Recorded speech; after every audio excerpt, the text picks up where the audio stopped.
The Circus Next Door and My Rebuilding Year. Ever had crazy neighbours who would bug you at all times of the day? Ones who throw trash in your yard, make a lot of noise, and are general nuisances?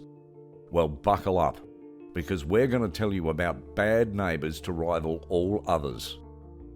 In the year 1996, a young man of about 25 years moved to a new state, trying to escape his heartbreak over a failed engagement. Wanting to start over to reinvent himself, he relocated to a whole different state, even though he lacked resources and connections. But all was well because he would be living independently. Before arriving, he rented a townhouse within his price range. Because of the shortage of cash, it was a place in a less reputable area of town, where all the properties leaned against each other in rows and rows. Though because of his haste, he wasn't able to do a walkthrough before he shifted into the new place. He rented it through an online ad based on its location close to the job. And this was one of his biggest mistakes. In a beat-up Dodge pickup, which he spent his last of his savings on, he travelled to his new home. He had a lease of about 12 months on the house he rented, which made him feel a sense of permanence on his decisions. With this mindset, he started his new life and career in human capital management and training services. The house had 2 bedrooms, a master bath, and a half kitchen in the living area. It wasn't a massive place, but it seemed that way since he had moved in without any furniture. But not everything about his new life made him feel good. The neighbourhood itself was one of those disreputed neighbourhoods they always stereotype on TV. Full of domestic fights and random fights breaking out, unkept lawns, drunken parties, birthday galas, and an occasional police checkup on one issue or another. The weird thing was that none of the neighbours interacted with each other, but all that couldn't hold a torch to the man's immediate neighbours. His immediate neighbours were definitely the weirdest ones on the block. As the man described it himself, it was a circus of 3.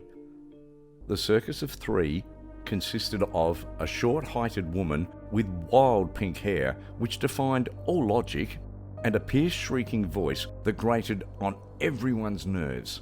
A tall, thin, balding man who looked as if his features had been elongated, and a third person who never showed his face around. Their age was incomprehensible to the man, but he thought they looked extremely old. Like all the other neighbours, these 3 also never interacted with anyone. At first, besides their odd appearance, they seemed like normal people. The old man would get up early in the morning and enjoy coffee in the sunshine. He was often the first person the man would encounter on his way to work. He would stare at the man's car until it drove off, as if in a trance. The pink-haired lady was rarely seen outside, so the man just dismissed his first impressions and went about his work. But he didn't know that things were about to get really bad very soon. It soon became evident that they were anything but normal. They were deeply troubled people. At several times of the day, fights would break out between them and bleed through onto the shared wall of the man's house. And eventually, they'd take it outside, where they'd get even louder. Many times they bodily pushed each other while fighting to result in the shared wall shaking. The only piece of decoration that the man had hung on the wall would repeatedly fall down because of their shenanigans. And then, as if these 2 weren't enough, this eclectic bunch was joined by another one of their friends. This new man's name was Chuck, and the whole neighbourhood knew that. They knew it because the pink-haired lady would scream out his name in high-pitched screams every few minutes to scold Chuck. All this was already the worst the young man had ever faced in his life, but it got decidedly worse as Chuck came into the picture. Chuck was a huge nuisance to the already fed-up young man. He would come over every few days in his long-haul truck, which he parked across the street, and then add many more decibels to the already intolerable noise coming from that house. And for some reason, Chuck had a huge aversion to indoor washrooms. We know, disgusting really. One of the worst experiences of the young man's stay at that house was when he got up one Saturday morning and went outside for a breath of fresh air. And what do you know? There stood Chuck, using the garden hose to take a bath. This state of event went on for about 6 months, and the young man tolerated it all because he didn't have any means to move into a better place just then. But who knew his life was about to take a turn for the worse? The young man had just started making his place in that town. He bought a bit of furniture and added some homely touches to the house.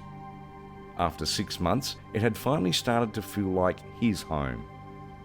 No sooner did he have that thought that the neighbours' intrusions on the daily life got worse. One night, the man was awoken by a high-pitched screaming.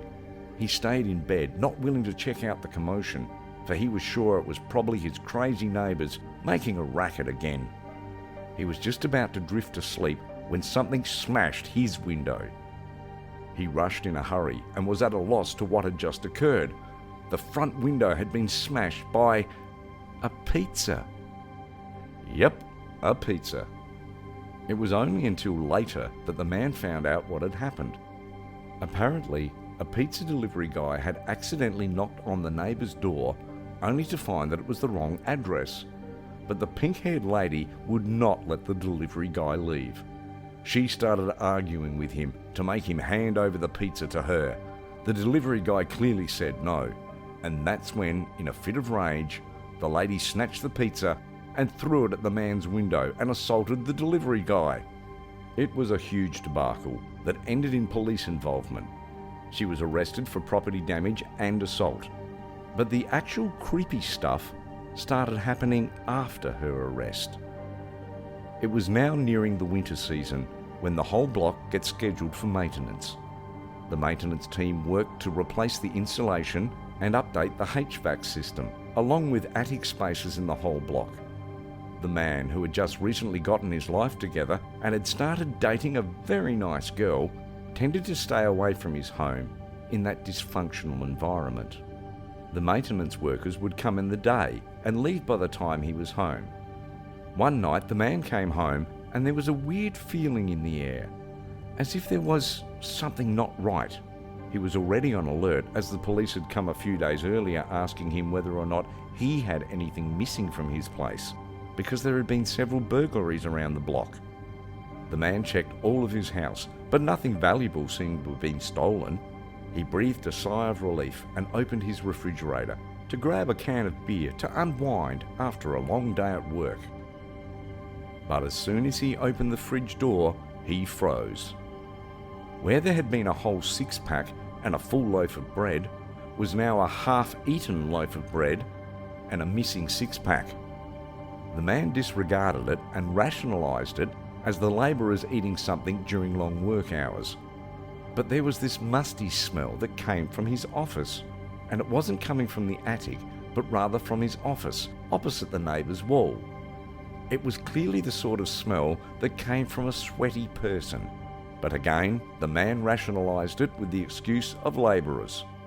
The next day, however, things started going downhill, as the man discovered that all his pills from the medicine cabinet were missing.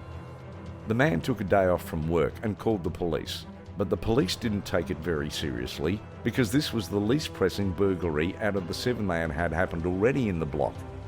At that point, the dread started to creep in. The townhouse no longer felt like a home to the man, but came after this chilling incident was a week from hell. Several things happened in that week from hell. First, the pink-haired lady was back from jail, but was on house arrest, which was why all her friends decided to throw her a party. Coincidentally, this was the same day the man brought his girlfriend around to his house. The first thing they saw when they entered the house was the old man, in a plaid shirt of all things and boxer briefs. He leered at the man's girlfriend, and the man shifted in front of her to spare her from his gaze. As he shifted to hide her, he started fishing out his keys from his pant pocket, and the old man shrieked and jumped inside the house. The man and the girl were both at a loss to what had just happened. At this point, the girl's mood was starting to sour with the state of things. It further went worse when she entered the house. The man felt embarrassed and said something about being a temporary situation. But while they were talking amongst themselves, they were unaware as to what was happening outside on the porch of the house. One of the people from the party next door knocked on the man's door. He opened the door to see Chuck, of all people, standing there, in a menacing and threatening way. Chuck asked the man if he had assaulted the old man in his own house. This befuddled the two people inside, and wisely the man didn't open the screen door for Chuck, who looked hostile. The man began explaining himself when Chuck punched his fist through the screen and hit the man in the face. The man crashed into his girlfriend and they both went down. His entire face had been injured, and his girlfriend, now decidedly his ex-girlfriend, had a broken nose and a sprained ankle. Chuck was arrested by the police for assault and disorderly conduct, along with many other of the partygoers. But the next morning, the most creepy thing happened, which broke all previous records of the creepy stuff that had happened to the man since moving into the townhouse. When he awoke the next morning, it was to the sound of cleaning. He looked out his window and was stunned at what he saw. There, amid all the Red Dog beer cans, which the pink-haired lady and the old man preferred, was a six-pack of the label of beer that he drank. The man put one and two together and ran upstairs. He had to check the office where the damp, musty smell was coming from. He had never checked the attic space, but alarm bells were ringing in his head since all the properties were linked to each other. He found nothing in his entire office. Just when he was about to give up, he decided to check his unused closet. And that apparently was the right place to check, because the top of the closet was cut into a hole wide enough for a person to fit through. The man immediately called the police, and further inspection revealed the sinister nature of everything that had been going on. There were illegal holes in the firewall to let the workers access the maintenance areas. These gaps in the firewall made it easy for someone to drill a hole in their own ceiling and access all 11 houses in the block. Needless to say, the police searched the neighbour's house and found all the things that had been reported stolen over the past few months. All of them. The lanky old man, the pink-haired lady, and an emancipated teenager who hissed in the sunlight were taken into custody. It's safe to say the townhouse no longer feels like home to the young man. This is why it's always necessary to have walk-in tours before renting a property. If you like this creepy story, hit the like button. And for more weird but true stories, click on subscribe so you never miss out.